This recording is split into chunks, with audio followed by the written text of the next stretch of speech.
bahkan seperti Washington itu unbearable. Iya. Hampir 2 tahun kosong. Kosong ya. Betapa tersinggungnya Amerika dengan kondisi seperti ini harus kita sadari itu. Sama seperti misalnya Malaysia tidak mengirim dubes ke Indonesia 2 tahun. Kita marah itu. Ya, harus mendapat perhatian dari Pak Prabowo dan mengirim orang tuh mohon jangan dikirim orang-orang yang memang hanya faktor kedekatan. Dikirim hanya karena sebagai reward karena dulu membantu saya dalam kampanye.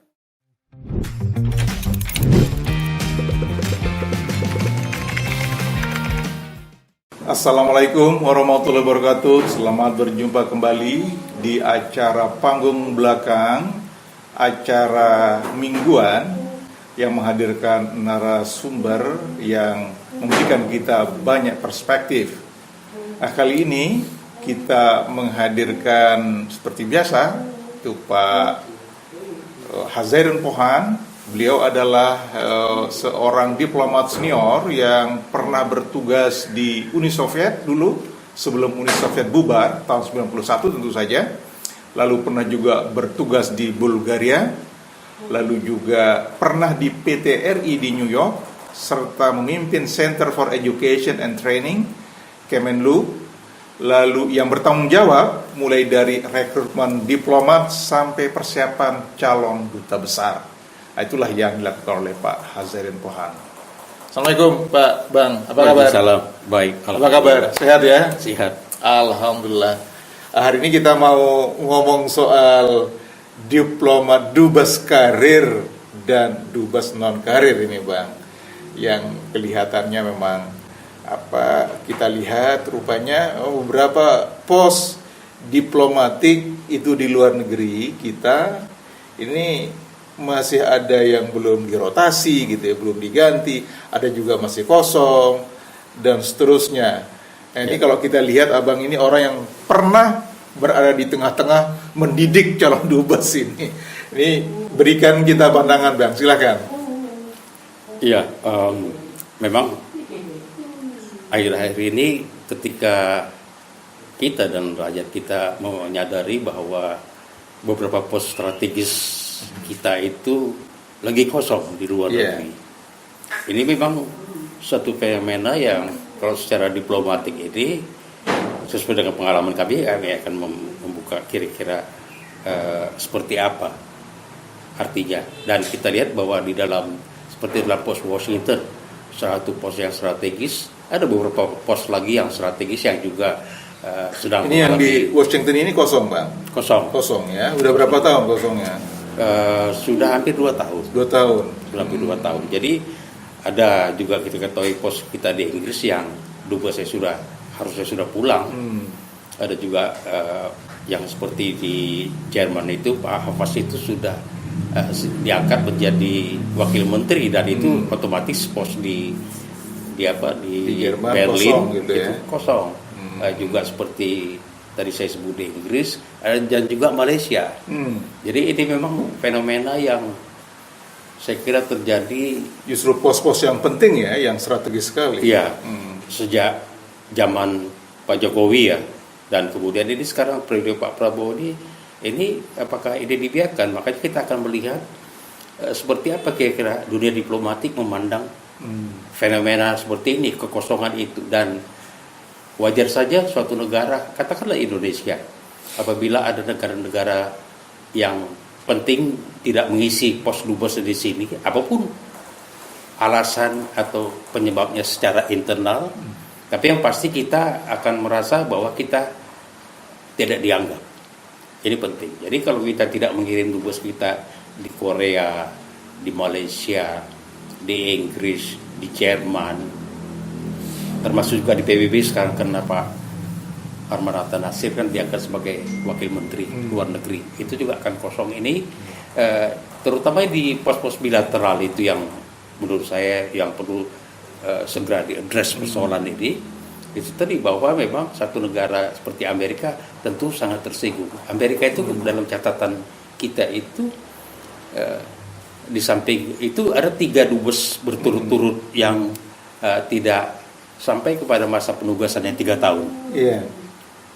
Bahkan tidak sampai setahun diganti. Itu sebenarnya kurang nyaman bagi negara akreditasi, sebagai negara penerima. Loh, ini Indonesia berganti dubes belum sampai 3 tahun, dan kemudian bahkan belum 1 tahun sudah diganti. Ada 2 dubes dalam catatan saya yang juga belum 1 tahun sudah diganti. Kalau yang terakhir Pak Roslani itu dia kira-kira 2 tahun. Itu juga di bawah dari masa penugasan yang berlaku di sana, dan ini tentu akan berdampak kepada sistem rotasi yang ada di Kementerian Luar Negeri. Jadi biasanya kalau di Kementerian Luar Negeri itu para diplomat ditugaskan di luar itu biasanya kalau dubes itu 3 tahun, kalau staf itu 4 tahun. Dan itu memang sudah diciptakan, dan selama ini, selama zamannya yang terakhir zaman Pak SBY itu berjalan kurang lebih sangat bagus. Artinya rotasi itu berjalan pada waktunya. Gitu. Tapi setelah 10 tahun terakhir diberantakan. Jadi ini perlu juga kita melihat ini, bahwa apabila seorang Prabowo Subianto itu memang dalam podcast yang lalu saya sebutkan he's a foreign policy president, yang berbeda dengan Jokowi yang sama sekali tidak nyaman dalam panggung internasional, dan dia banyak menghindar. Bahkan selama 10 tahun jadi presiden Indonesia itu tidak sekalipun dia pernah tampil dalam sidang Majelis Umum PBB.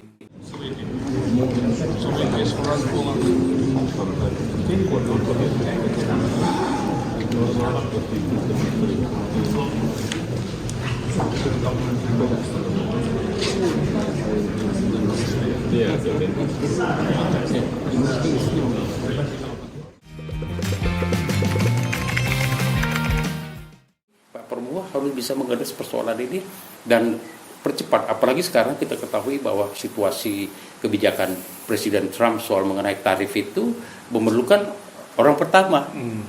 Nggak bisa kita kirim misalnya acting dubes, pejabat sementara di sana, dan itu jelas seorang acting dubes atau kita sebut di Kementerian Luar Negeri sebagai kuasa usaha ad interim, dia tidak memiliki akses tertinggi.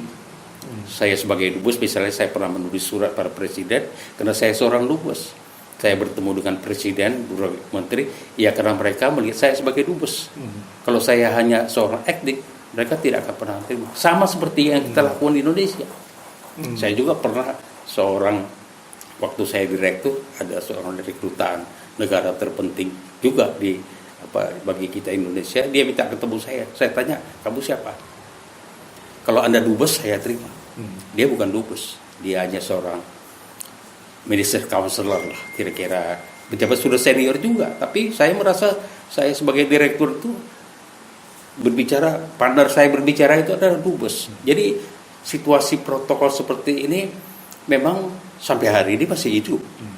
Jadi kita bisa bayangkan kalau sampai di pos-pos penting seperti misalnya tadi saya sebut beberapa yang harus sudah pergantian, itu harus cepat proses pergantiannya supaya ini tidak terjadi. Jadi dalam hal ini memang kita nggak membedakan antara karir dan non karir secara lebih tegas gitu. Kalau orang karir berarti akan bagus. Nanti akan saya ceritakan bahwa itu tidak selama seperti itu, karena masing-masing dubes apakah dia karir atau non karir, masing-masing punya kelebihan dan kekurangan. Begitu. Iya. Pak Budi. Iya. Terima kasih Bang Hasini. Jadi memang apa kira-kira penyebabnya ya? Ini sehingga itu rotasi di negara-negara yang penting tadi, yang maksudnya pos diplomatik tadi itu segera diisi atau diganti, tapi tetap dibiarkan kosong, atau yang lama ini tetap dibiarkan sana, diperpanjang posnya, penugasannya begitu Bang. Kira-kira apa? Faktor penyebabnya kalau menurut saya itu adalah selama 10 tahun itu kita dipimpin oleh Presiden Jokowi yang sama sekali tidak memberikan perhatian kepada pentingnya diplomasi, pentingnya hubungan internasional antara Indonesia. Mungkin beliau lupa bahwa Indonesia itu negara besar dan kita adalah salah satu negara besar di PBB. Di dunia ini kita negara besar, kita memiliki berbanyak atribut yang membuat Indonesia itu tidak bisa dipandang sebelah mata. Oleh karena itu, seorang dubes itu berangkat dengan surat tauliah. Setelah dia dilantik di istana di Jakarta, dia akan dibekali oleh presiden yang disebut sebagai surat tauliah. Itu adalah credentials, surat kepercayaan. yang akan diserahkan kepada presiden di negara akreditasi. Di situ jelas ditulis, sama seperti waktu zaman saya menerima surat tausiah dari presiden ketika itu, tertulis saya mengirimkan putra terbaik bangsa ini dan juga menjadi wakil pribadi saya. Itu kan bobotnya sangat tinggi sekali itu. Dan memang harus mengacu ke sana bahwa yang dikirim itu harus terbaik. Tapi dalam 10 tahun terakhir ini kita lihat bahkan yang kayak seperti buzzer juga bisa. Betul. Orang hanya pendukung itu bisa. Dan kita harus melihat bahwa ini risikonya besar. Pertama itu seorang dubes yang tidak dipersiapkan dengan baik itu pastilah tidak efektif. Jangan-jangan juga memalukan. Kalau dulu di zaman Pak Sujatmoko dubes di Amerika itu, orang boleh mengatakan Pak Jatmoko itu bahkan S1 juga tidak selesai, dokter tidak selesai, walaupun dia disebut sebagai profesor. Tapi dia adalah intelektual yang sangat terkenal pada zaman itu di Washington. Dan dia sangat disegani karena itu. Kira-kira oke lah, orang-orang yang bukan orang karir, zaman Bung Karno kalau kita perhatikan, itu kan semuanya belum ada orang karir dipersiapkan. Itu ADLN itu Akademi Dinas Luar Negeri itu baru diadakan pada tahun-tahun terakhir. Baru muncul ADLN, termasuk diantaranya Pak Ali Alatas, seorang diplomat yang fenomenal di zaman Pak Harto, yang akhirnya jadi Menteri Luar Negeri, itu adalah orang karir. We said ASEAN is following the situation in Myanmar. We are not oblivious of what is happening. That's as far as I can say. But we do differ with you and with the country you perhaps represent as to the approach on how to get a better situation in Myanmar. Is that clear? And can we have the freedom to have a different view?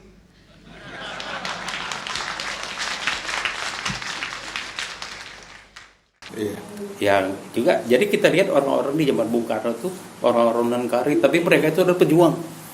Mereka mengerti mengenai situasi yang dihadapi bangsanya, situasi dihadapi negerinya dalam konteks untuk pengakuan kedaulatan Republik Indonesia pada waktu itu. Dan mereka otodidak. Ada Malik kita lihat zaman Pak Harto sebagai Menteri Luar Negeri, walaupun orang bilang pendidikan Pak Adam itu SR juga nggak tamat pada waktu itu, tapi beliau adalah seorang tokoh pergerakan yang memahami betul mengenai keadaan negeri ini dan tahu betul kira-kira apa yang harus dicapai dalam satu diplomasi dalam konteks hubungan internasional. Dan semua orang itu kita lihat tuh, apalagi Pak Agus Salim yang juga bukan orang karir.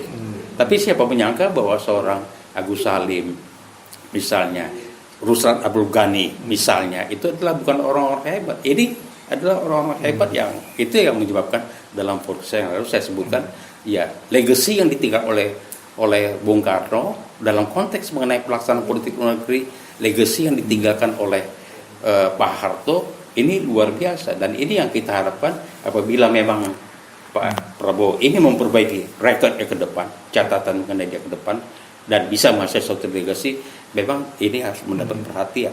Ada hal-hal besar yang akan menjadi capaian dari Pak Prabowo. Ya kita harapkan salah satu yang dilakukan oleh kita itu adalah apabila Pak Prabowo berhasil untuk menggagas konsep-konsep dalam konteks untuk kemerdekaan Palestina misalnya.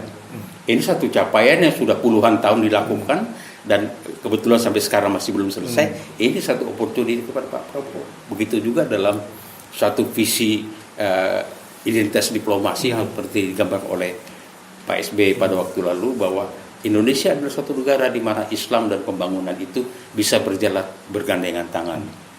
Ini memang sudah saatnya ini akan dipersiapkan suatu konsepsi bahwa Islam itu menjadi suatu identitas kita dalam foreign policy. Dan ini bukan hanya berbicara Islam sebagai agama, tapi dengan kenyataan bahwa negeri ini adalah negeri yang berpenduduk Muslim terbesar. Oleh karena itu kita entitled, kita berhak untuk tampil berbicara on behalf of the Muslim world, berbicara atas nama umat Islam. Tapi pada kenyataannya kita masih belum. Ini yang perlu kita cultivate, kita akan kembangkan terus sehingga nanti ini bisa menjadi satu jualan dari Pak Prabowo. Jadi dua hal ini menurut saya hal-hal yang bisa penting. Nah, kembali lagi kepada cerita mengenai karir itu. Iya.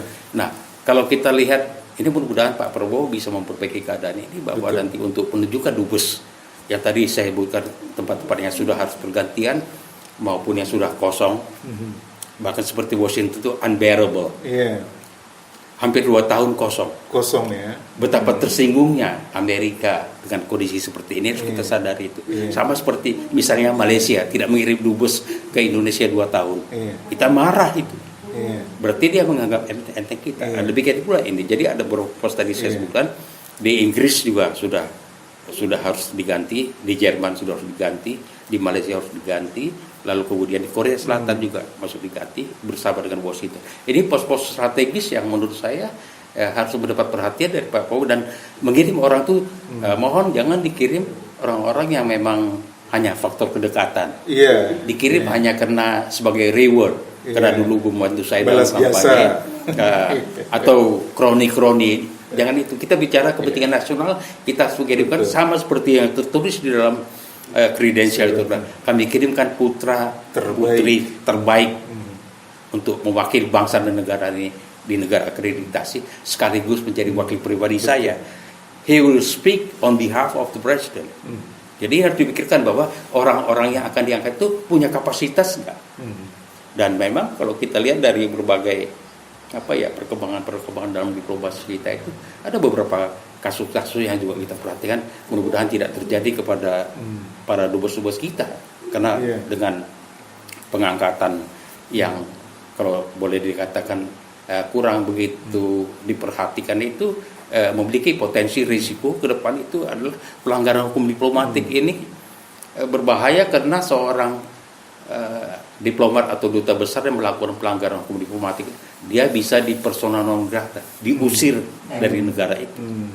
Apabila terlibat kriminal, terlibat kegiatan politik, atau mengeluarkan sesuatu statement yang bertentangan, mencampuri urusan di dalam negeri, itu juga menjadi alasan bagi negara akreditasi untuk melakukan satu persona non grata. Dan itu pernah terjadi dengan walaupun staf diplomatik kita. Pernah terjadi pada diplomatik kita, dan memang ini satu sejarah yang memalukan dan mudah-mudahan ini karena nggak tahu mungkin nggak tahu si staf diplomatik kita itu nggak tahu sehingga kayak begitu kejadiannya. Iya, menggunakan KBRI atau kelengkapan ada di KBRI untuk kepentingan pribadi, untuk kepentingan usaha bisnis, bahkan seperti yang pernah terjadi di masa lalu itu seorang duta besar juga ikut melakukan kampanye politik karena dia pendukung satu presiden tertentu, dan kemudian menggunakan KBRI itu dalam rangka untuk mempengaruhi rakyat yang kebetulan banyak berada di negara itu untuk memilih seorang presiden atau calon presiden yang memang dipilihnya. Ini sesuatu pelanggaran hukum diplomatik, etika diplomatik itu bahwa seorang diplomat itu dia adalah orang independen. Betul. Sekali dia berangkat sebagai dubes itu lepaskan semuanya atribut-atribut. Apakah pendukung partai itu, dia berbicara karena akan berbicara sebagai wakil bangsa dan negara kita, wakil presiden ada di sana. Jadi jangan sampai hal-hal seperti ini terulang lagi ke depan itu, dan harus kita bersihkan ini. Dan dalam konteks ini memang kita melihat bahwa penataan kembali diplomatic establishment itu penting sekali, menjaga etika para pejabat diplomatik kita, para dubes kita juga penting sekali, juga harus dilihat dari segi merit sistemnya. Apakah dia memiliki merit untuk ditempatkan di sana? Itu juga harus dipikirkan. Jangan dikirim seorang dubes di sana dia belajar 2 tahun baru mengerti mengenai tugas-tugas di sana, padahal tugasnya cuma 3 tahun. Siapkanlah orang-orang. Saya kira di Kementerian Luar Negeri cukup banyak orang-orang teman-teman di sana yang juga kebetulan adik-adik saya yang mereka adalah orang-orang kompeten dan memang capable, dan juga menyadari tugas-tugas seperti ini. Dan bagi mereka begitu ditugaskan nggak perlu belajar sampai 2 tahun, mungkin 1 minggu 2 minggu di sana sudah familiar dan langsung bisa melaksanakan tugas-tugasnya sebagai para perwakilan Indonesia di negara akreditasi.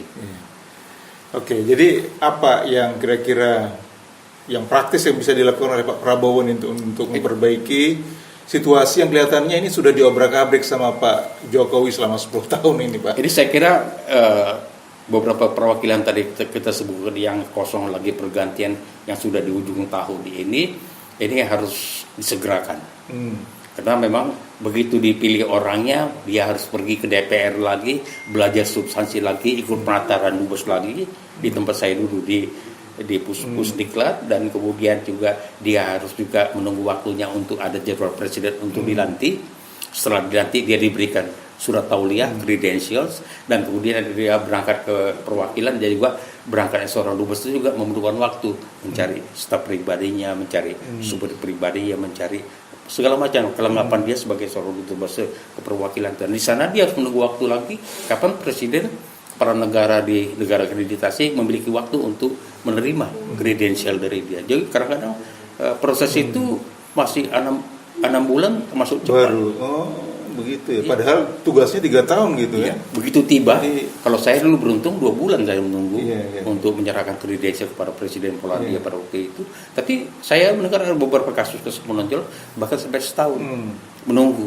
Apa yang dilakukan sebelum keluar kredensial itu? Kalau sebelum menyerahkan kredensial, seorang duta besar itu tidak boleh melakukan kegiatan diplomatik di negara akreditasi. Iya. Dia tidak akan pernah menghadiri acara-acara di istana, dan kemudian dia juga tidak boleh melakukan kegiatan diplomatik yang sifatnya acara-acara diplomatik yang secara biasa. Dubes-dubes itu ada undangan dari presiden untuk melakukan kunjungan ke daerah, dia enggak.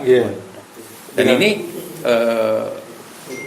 agak awkward dalam diplomasi, agak kagok kita. Artinya sebelum itu surat kredensial itu diserahkan, artinya kan kita sebagai utusan dari negara kita itu belum bisa bekerja kan, begitu kan, secara official kan? Ya, secara diplomatik, secara Indonesia perwakilan kita masih belum bisa kita melakukan tugas. Jadi saya begitu sampai di negara akreditasi, saya menyerahkan kopi kredensial kepada kepala protokol di istana itu. Saya menyatakan nanti ini kopi kredensial yang nanti akan saya akan mohon dijadwalkan waktu kapan saya diterima oleh presiden untuk menyampaikan surat itu. Dan itu pengaturannya juga makan waktu. Jadi kalau sekarang Prabowo berhasil untuk menetapkan calon-calon dubes di negara-negara kunci tadi, bukan di Inggris, di Jerman, di PBB, Amerika, di Malaysia, di Amerika, itu masih perlu waktu. Padahal negosiasi kita sudah di ujung tanduk sekarang ini, bahwa itu perlu dilakukan at the highest level. Betul. Yang tertinggi harus dilakukan, dan itu komunikasi dengan level tertinggi di sana itu dilakukan oleh seorang duta besar yang berkuasa penuh. Betul. Duta besar luar biasa berkuasa penuh yang bisa melakukan. Kalau seorang acting atau kuasa usaha ad interim, dia tidak bisa melakukannya. Yang kedua yang saya pikirkan adalah bagaimana supaya dalam rangka untuk menata kembali institusi diplomasi kita, Kementerian Luar Negeri kita itu, salah satu adalah untuk mengatur rotasi yang secara teratur. Kalau dulu di zaman-zaman waktu Pak SBY yang terakhir itu semua teratur pas waktunya, dan ini akan membantu Kementerian Luar Negeri untuk dalam rangka menata SDM-nya, mempersiapkan orang-orang yang nanti akan menjadi duta besar di mana gitu. Jadi dari tidak dadakan seorang akan menjadi duta besar, sendiri sudah kira-kira mengerti dia akan bertugas di Afrika atau di Asia atau di Eropa. Dia sudah mulai membayangkan di sana itu. Jadi dan dia bisa melakukan suatu persiapan substansi dalam rangka untuk itu, dan dia bisa begitu dia tiba di sana dan kemudian begitu dia sudah menjaga kredensial, dia bisa secara efektif beroperasi. Jadi itu ya perlu agar supaya mekanisme untuk mutasi kepala-kepala perwakilan dubes kita itu harus dilakukan oleh Pak Prabowo. Yang lain tentu ya sudah saya sampaikan dalam pertemuan lalu itu, bahwa kita perlu ada namanya buku putih. Diplomasi kita itu penting karena ini diplomasi kita itu digerakkan oleh begitu banyak stakeholders, tidak one man show. Dan ini harus dilakukan. Jadi saya kira apabila ini Pak Prabowo berhasil menetapkan calon dubes cepat dan kemudian memproses di DPR sampai kemudian nanti untuk proses keberangkatan itu mungkin itu lebih baik. Dan kemudian apabila mekanisme mutasi ini dilakukan dipatuhi secara sepenuhnya. Kalau dulu bisa, kenapa enggak sekarang? Terus kemudian ditambahan lagi itu adalah tolong nanti mengirim dubes-dubes baru ini. Pak Prabowo juga memikirkan bahwa mereka memang orang-orang yang capable, kompeten, berintegritas. Jadi jangan ya karena dulu dekat ada diusulkan si Anu segala macam dikirimkan, nanti di sana dia hanya bisa omong-omong. Malu kita sebagai bangsa dan negara kita ini memerlukan seorang-orang seperti yang tertulis di dalam credentials itu adalah saya mengirimkan putra-putri terbaik bangsa dan negara Indonesia untuk bertugas meningkatkan hubungan antara kedua negara kita. Jadi itu kata-kata itu dijunjung tinggi. Betul. Dan barulah kemudian barangkali itu menjadi suatu awal yang baik dalam rangka untuk penataan kembali institusi diplomasi kita yang menurut saya memang harus dilakukan apabila kita ingin berbicara di dalam panggung internasional dan memenuhi dari amanat dari pendiri bangsa ini, bahwa negara ini memang mereka visikan pada waktu itu adalah negara besar yang ikut memelihara perdamaian keamanan internasional. Jadi kita tidak seperti negara kecil yang tidak, tapi kita negara besar yang juga kita bertanggung jawab. Tidak saja diplomasi itu sebagai cara kita untuk mencapai kepentingan nasional kita dalam bidang apapun dalam hubungan internasional, tapi juga dalam konteks bahwa ini adalah amanat konstitusi bahwa kita harus memelihara perdamaian dan keamanan internasional. Iya. Begitu, Bang Budi. Terima kasih banyak, Bang Has. Sudah cukup rasanya, sudah lumayan banyak. Insya Allah mungkin pekan depan kita sambung ini soal nilai-nilai Islam itu sebagai basis diplomasi kita, mungkin bisa kita eksplor lebih jauh ya Bang ya. Insya Allah. Baik para sahabat pemirsa, ini cukup panjang hari ini obrolan kita dengan diplomat senior Pak Hazarin Pohan, dan tentu saja sudah dibahas semua kira-kira apa yang mesti dilakukan oleh Pak Prabowo untuk ke depan membenahi ini kekosongan yang ada di luar negeri, di pos-pos diplomatik penting kita di luar negeri. Sampai jumpa pekan depan. Assalamualaikum warahmatullahi wabarakatuh. Waalaikumsalam warahmatullahi. Hey Jude, don't make it bad.